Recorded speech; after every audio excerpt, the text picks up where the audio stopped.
63 রানে 4 উইকেট থেকে 217 run chase করে ম্যাচ জেতা, এবং সেই ম্যাচ জেতা 35 ওভারের মধ্যে। এই কিন্তু একটা ভালো খেলা আজকে দেখালো হাওড়া স্পোর্টিং ক্লাব। নমস্কার দর্শক বন্ধুরা, এই মুহূর্তে আমরা দাঁড়িয়ে আছি ভবানীপুর মাঠে, এবং এখানে কিন্তু আজকে সিএবির সেকেন্ড ডিভিশনের ওয়ানডে টুর্নামেন্ট ছিল।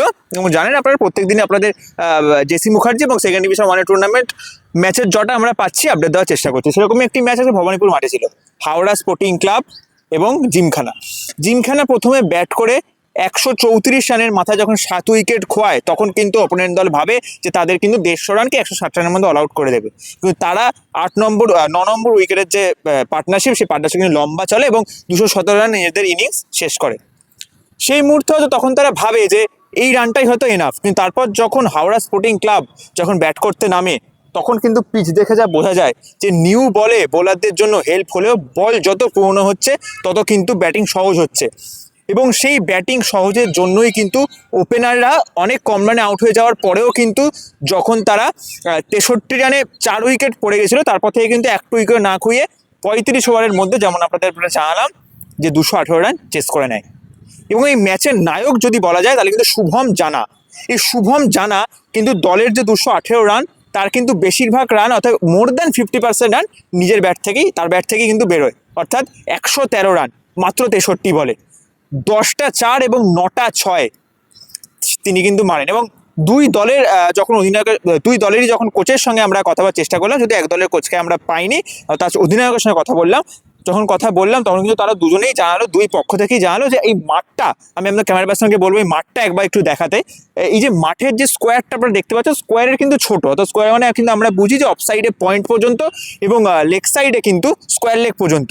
এই স্কোয়ারটা কিন্তু ছোটোর ফলেই কিন্তু ব্যাটসম্যানদের 6 মারতে এখানে সুবিধা হয়, এমনকি 2 রান নেওয়া কিন্তু এই মাঠে অনেকটা টাফ।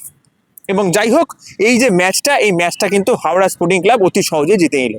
এবার শুনে নিন যে এক দলের কোচ এবং আর এক দলের অধিনায়ক কি বলছেন, এবং man of the match Shubham জানা, যে আজকে ম্যাচের নায়ক, সেই বা কি বলছে। এবার শুনে নিন ইনসাইড স্পোর্টস বাংলার পর্দায়। আজকে তুমি সেঞ্চুরি করলে, এমনকি দলের মোর দ্যান 50% রান তুমিই করলে, তো কি বলবে আজকে নেক্সট টাইম? এখানে একটা কথাই বলবো, মানে পিচ কিউরেটরকে তো অসংখ্য ধন্যবাদ এরকম একটা উইকেট দেওয়ার জন্য, যেখানে দুটো টিম এত সুন্দর খেললো। তারপরে আমাদের টিমের সবাই যারা আছে এত সুন্দর ভালো পারফরমেন্স করেছে। আমাদের একটা অভিজিৎ বলে প্লেয়ার, ও যদি আমাকে সাপোর্ট না করতো 57 করেছে, তো সেখান থেকে আমি হয়তো ইনিংসটা খেলতে পারতাম না। তো ওর ইনিংসটার জন্য আমার ইনিংসটা এসছে, তো পুরো টিম এফোর্টটা খুব ভালো ছিল। আজকে পিচ কি ওটাকে তুমি ধন্যবাদ জানালে, তো অবশ্যই। দেখলাম লো স্কোরিং ম্যাচ। হ্যাঁ, তো এটা পিচ কি মানে পেস ফ্রেন্ডলি না স্পিন ফ্রেন্ডলি, কিরকম ছিল পিচটা? উইকেট দুজনের জন্য হেল্পফুল ছিল। এবার যত টাইম গেছে তখন উইকেটটা আরো পাটা হয়ে গেছে, তো পরবর্তীকালে আমাদের আরো সুবিধা হয়েছে ব্যাটে খেলতে। আচ্ছা, মানে প্রথম থেকে একটু স্পিন ফ্রেন্ডলি, একটু ফ্রেন্ডলি ছিল। বাড়ি কোথায়? আমার বাড়ি ব্যারাকপুরে। মানে এর আগে কোথায় খেলছো? এর আগে ছিলাম আমি ডালহৌসি ক্লাবে, তারপর হচ্ছে এই হাওড়া স্পোর্টিং। আজকে ম্যাচে প্রতিপক্ষ কি খুব সহজ মনে হচ্ছে? না, একদমই না, কারণ ওরা লাস্ট ম্যাচে 240 রান করেছিল। তো সেখান থেকে আমরা একটু দেখে নিয়েছিলাম যে কে কি করে, আমি আগে থেকে ওটা দেখেছিলাম। দেখার পরে সেরকম প্ল্যানিং হিসাবেই পুরো টিম তৈরি হয়েছে। তো সেখান থেকে আমাদের কোচ, বাকি সবাই প্লেয়ার্স অনেক হেল্পফুল ছিল, সেখান থেকে ভালো। আজকের ম্যাচটা কি খুব ইজি ছিল? না, ম্যাচটা ইজি ছিল না। ম্যাচটা ওরা একটা সময় 135 রানে 7 উইকেট ছিল, সেখান থেকে ম্যাচটা ওরা 217 রানে নিয়ে গেছে। এই উইকেট এখন এই প্রথম দিককার উইকেট, তো সিজনের উইকেটটা নতুন উইকেটটা একটু ট্রাভেল দেয়। তো সেখানে 217 রানটা খুব একটা ইজি টার্গেট নয়, অ্যাচিভেবল, বাট ভালো খেলতে হতো। আমাদের দুজন, একটা বাচ্চা ছেলে আন্ডার 19, ওই মাহাতো আর শুভম অসাধারণ ইনিংস খেলেছে, আর সঙ্গে মাহাতো খুব ভালো খেলেছে। তার জন্য এখন মনে হচ্ছে ম্যাচটা ইজি। আমাদের 4টে উইকেট যখন পড়ে গেছিলো, আমাদের তখন 60-62 রান, সেখান থেকে ওরা ম্যাচটাকে নিয়ে এসছে। আর উইকেট পড়েনি বলে ম্যাচটা ইজি হয়েছে। আর 2-1টা উইকেট পড়লে কিন্তু ম্যাচটা একদম টাইট হয়ে যেত। হ্যাঁ, প্রথম ইনিংসে যখন 7 উইকেট থেকে এতটা রানটা করলো, তখন কি আপনার মনে হচ্ছিল কোথাও একটু নেই, মানে ওভার অ্যাচিভেবল হয়ে গেছিল রান?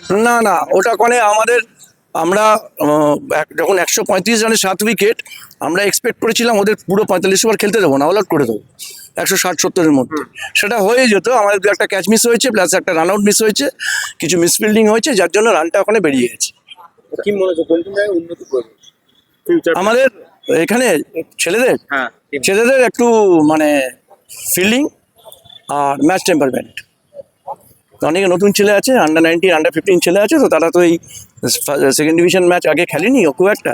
তো এই জায়গায় ওদের একটুখানি মেন্টালি আর একটু স্ট্রং হতে হবে, কম্পিটিশনটা অনেক বেশি থাকে, স্কিল লেভেলটাও একটু বেটার ওই দিক দিয়ে, আর আমাদের ফিল্ডিং করতে হবে। তোমাদের প্রথম ইনিংসে যখন 7 উইকেট পড়ে গেছিল, তারপরে কিন্তু তোমরা এত রান করলে, তারপর তোমাদের 34 ওভার বা 35 ওভারের মধ্যে ওরা রানটা তুলে এলো। তো কি বলবে আজকে ম্যাচ নিয়ে? ম্যাচটা আমরা অল টোটালি ভালো খেলিনি। টোটালি ম্যাচটা দেখুন, প্রথম কথা হচ্ছে গ্রাউন্ড ছোট। আমাদের যে স্কোরটা আমরা ফার্স্ট ইনিংসে যা দিয়েছি সেই ইনিংসটা এটা একেবারেই সেফ রান নয়, ঠিক আছে, এই গ্রাউন্ডের জন্য। আর সেকেন্ড থিংস হচ্ছে আমাদের এই রানটা যখন হয়েছে তার এগেনস্টে যে আমাদের বোলিংটা দরকার ছিল, যে ফিল্ডিংটা দরকার ছিল, সেই বোলিং ফিল্ডিং আমরা করতে পারিনি। তো অন্য একটা মানে আদার্স ডেটের মতো এটা একটা খারাপ দিন গেছে আমাদের। আই হোপ কামিং ম্যাচেসগুলো এটা চেঞ্জ হবে, আমরা জিতবো।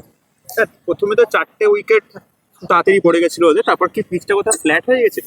না না, পিচ কখনো ওরমভাবে ফ্ল্যাট হয় না। অ্যাকচুয়ালি কী হয় দেখুন, পিচের ভেতরে এটা স্পোর্টিং উইকেট আছে, এরকম নয় যে একেবারে পাটা উইকেট আছে, বা এরকম নয় যে আপনার পুরো বলিং উইকেট আছে। আমাদের বোলাররা ফার্স্ট হাফটায় ভালো বল করেছে, মিডলে যখন একটু অপোনেন্ট টিমের ব্যাটসম্যানরা যখন একটু ধরে নিয়েছে খেলাটা, সেই জায়গাটায় যে বলিংটা করা দরকার পেশেন্স নিয়ে, সেই জায়গাটা করতে পারেনি। আর আমাদের টিমটা অ্যাকচুয়ালি সিনিয়র জুনিয়র মিলিয়ে রয়েছে, তো জুনিয়রদের ডে বাই ডে আর একটু এক্সপিরিয়েন্স গ্যাদার হলে আই হোপ এই প্রেসার সিচুয়েশনে যে বলিংটা দরকার এবং যে বলিংটা করলে আমরা ম্যাচটা জিতবো, সেটা আমরা হয়তো পেতে পারি। আগামী